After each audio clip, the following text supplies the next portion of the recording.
ধুনীয়াকৈ সানি লওঁ।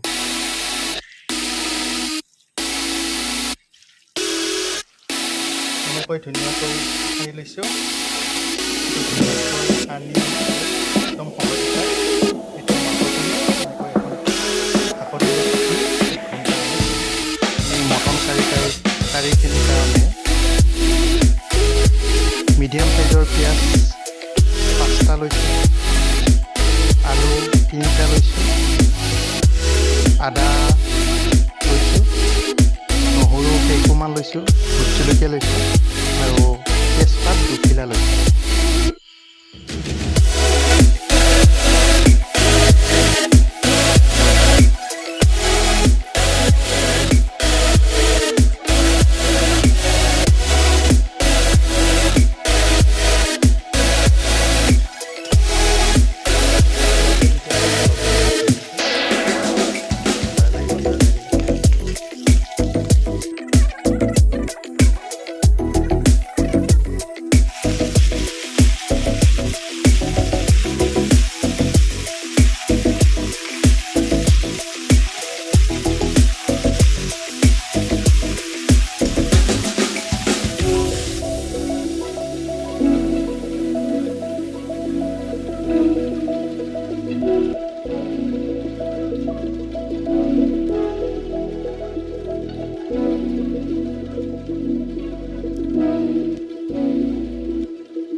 ঢাকনিখন গুচাই লৈছোঁ। এতিয়া এখন লাৰি দিম।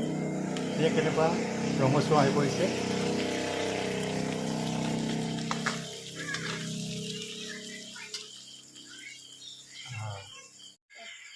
এতিয়া অকণ নিমখো দি লৈছোঁ কমকৈ।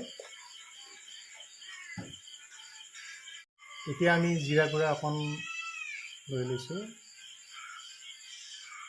মিট মছলা অকণ দিছোঁ, মিট মছলা লগাই দিছোঁ। লগতে আমি ৰেড চিলি অকণ দি দিছোঁ, ধুনীয়া কালাৰ আহিব। ধুনীয়াকৈ লাৰি দিছোঁ। এতিয়া আমি আকৌ 5 মিনিট সময় এনেকৈ ভাজিব দিম কম জুইত। এনেকৈ প্লেটত লৈ